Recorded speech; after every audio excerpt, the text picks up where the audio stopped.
Riley from Missouri Star Quilt Company. I'm not Mom. She's not here today, so you don't get to see her cute face. You got me, but that's fine. We're going to have a lot of fun together. We're going to talk about t-shirt quilting. I understand there's been quite a few questions on our forums and our blogs about t-shirt quilts, and luckily I'm working on one for my sister. She happens to be a marathon runner, so she gets a t-shirt every time she runs a race, which is great. And I have kids who are in t-ball and soccer and swim team, and they get shirts every time, every season. And you know, we have kids that go to concerts. We've made t-shirt quilts out of concert shirts.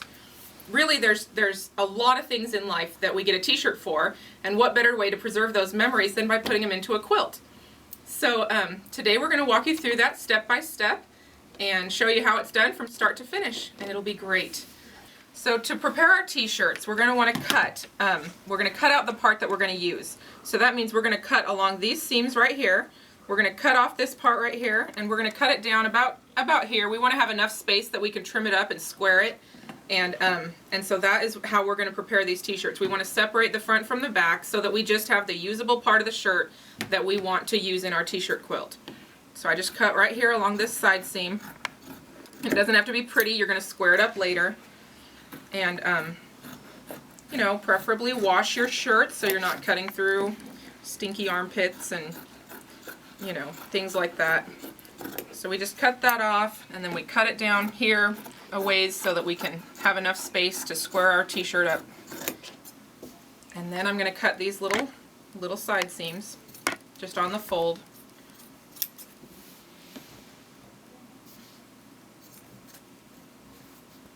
And remember, it's not perfect. This is not the finished product. This is just to prepare the shirt for the fusible stabilizer that we're going to do in the next step.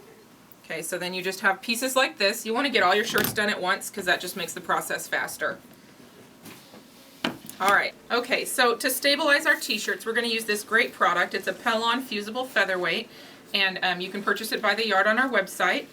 It comes with directions on this little piece of paper that's wrapped around it, and you can generally get about 2 t-shirts per yard. If you use small t-shirts, you might be able to get 3. But what we're going to do is we're going to just cut off the amount that we need, and it's about a ½ yard per shirt, and I'm just going to cut it like this. You can rotary cut it if you want. You want to take this away before you start ironing. It has a really soft, smooth side, and then on the iron-on side, it's got little bumps that you can feel with your fingers. So that's how you know which side you want to iron on. So what I do is I lay my smooth side down on the ironing board, and then I put the t-shirt on top of it. And you don't really want to worry too much about cutting it to an exact size because you don't want to get this stuff on your iron. It gums it up really bad, and it's quite a mess if you do that. So the other thing you want to worry about is sometimes, because these shirts are screen printed, when you heat them up the ink will smear. And so I just use the back of another t-shirt and put it right over the top of it like that. So there's no it protects this picture from smearing. It helps out a lot and makes it so that it sticks. And then you just start ironing. You want to hold your iron still and let it press for a few seconds in every spot. And you just do this until the whole thing is completely attached. And then you're done. You move on to the next one. So we're just going to press this out, and then I'll show you what we do after that. Okay, so I tend to be kind of impatient and rush through the ironing part, but you really want to take your time and make sure that it's completely attached. You want to press it and hold it and leave it still, and then move it to the next section of the shirt.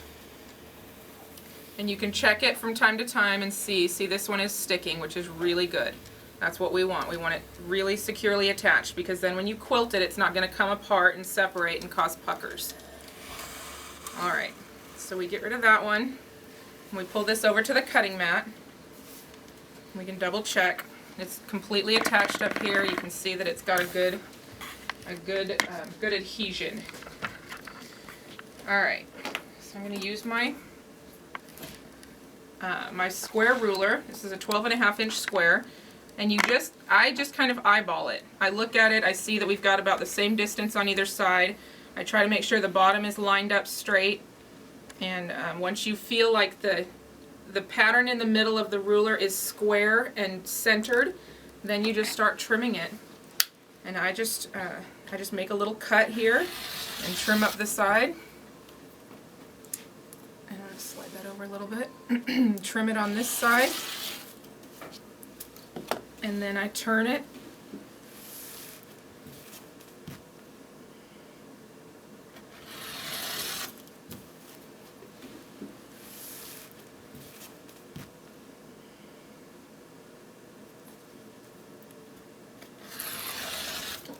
And then you have your square. And when you're done trimming up all of your blocks, what you have here is a block that you can use just like any other quilting fabric. It's square, it's stable, it's not going to stretch, and then you can do whatever you want with them. You can border each one, you can sash all your blocks, you can do a 9-patch next to it, an hourglass. You really can incorporate these into your quilts however you want to do it. It's completely up to you. For my sister's quilt, what I decided to do was border each shirt in a different color, or 2 opposite colors. I'm using blue and orange because they tend to be kind of dominant in her shirts. I wanted to pick something that she would like to look at but also enhance the shirts. So what I did is I took 2.5-inch strips of fabric and bordered each one, half of them with blue and half of them with orange. So then when you've got these pieces, they join together really easily, just like any other quilt. And when you add this fabric, the quilter's cotton, it stabilizes the shirt, or the quilt, a little bit more. It makes it so that when you put it on the machine to quilt, it doesn't have as much stretch. These pieces support the pieces in the middle, and it just makes it so much easier. So I'm going to show you what I've got so far. I've got the quilt is coming together really nicely. Can you see that? This quilt, this piece right here in the middle, I want to talk about for a second. She had these little emblems on the front pockets of some of her shirts, and so what I did is I decided that I would put these in a 4-patch, and to make a 12.5-inch block, I cut 4 6.5-inch squares and then seamed them together. She has a couple of other shirts with long emblems on them, and what I'm going to do for that is cut them into a 12.5-inch by 6.5-inch rectangle, and then she'll have one seam down the center of those. And by doing that, then they match the rest of the 12.5-inch blocks. And I think that's kind of a neat way to incorporate the smaller pieces of the t-shirts. Then she gets to see everything. So what we're going to do now is finish bordering the t-shirt blocks. We're going to put the last row on, and then we're going to border it, and you'll get to see that. Okay, so we've got our block, and it's backed and it's square. And what I'm going to do is I'm going to add my 2.5-inch strips of fabric. And so I'm just going to show you how I do this. I'm going to put 2 strips on either side this way, and then I'm going to put the long strips across the front. So I'm just going to get that done, and then we'll join the blocks together, and we will add the row to the bottom of the quilt.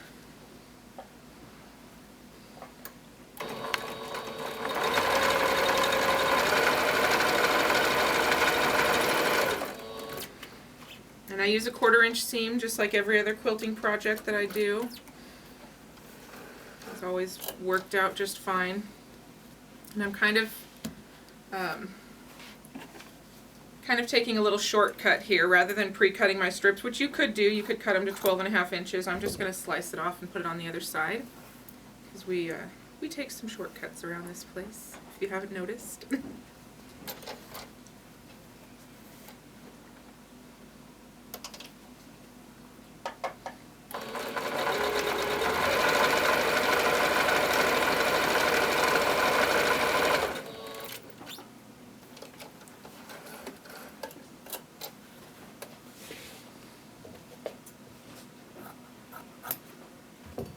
I'm going to press these out.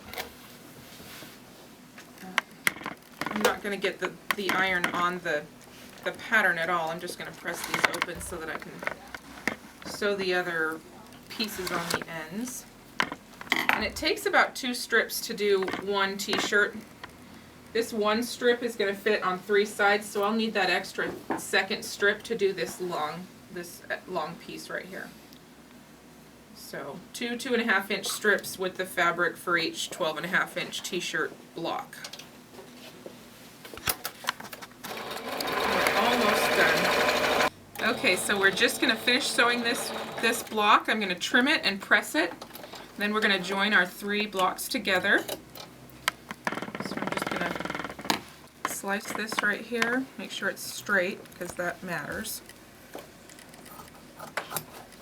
I'm going to press these edges open. Being careful not to hit the print. We don't want that to smear. Alright, so I've got these 3 pieces and I'm alternating the colors. So I'm going to do an orange, a blue, and an orange. And I'm going to sew these seams down the middle. I'll do this one first and then this one.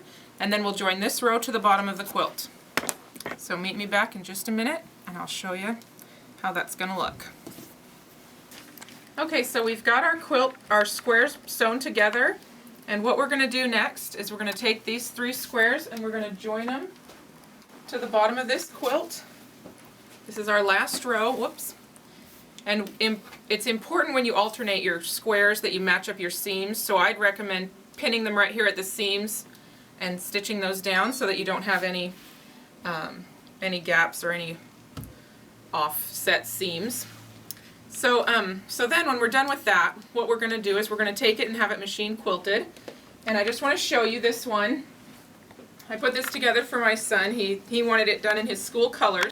Okay, so you can see with this quilt that once your t-shirts are stabilized and they're made into your quilt top with your other fabric, you can treat it just like any other quilting fabric. You can machine stitch right over it. It doesn't generally take away from the pattern. It looks great. It stays together. These are wonderful quilts. My kids have certainly enjoyed theirs. So yeah, go out and make a t-shirt quilt for your friends, your graduates, your fathers who have t-shirts from every vacation they've been on. You know, really the possibilities are endless. So yeah, go out and make a quilt, and I hope you've enjoyed this tutorial from the Missouri Star Quilt Company.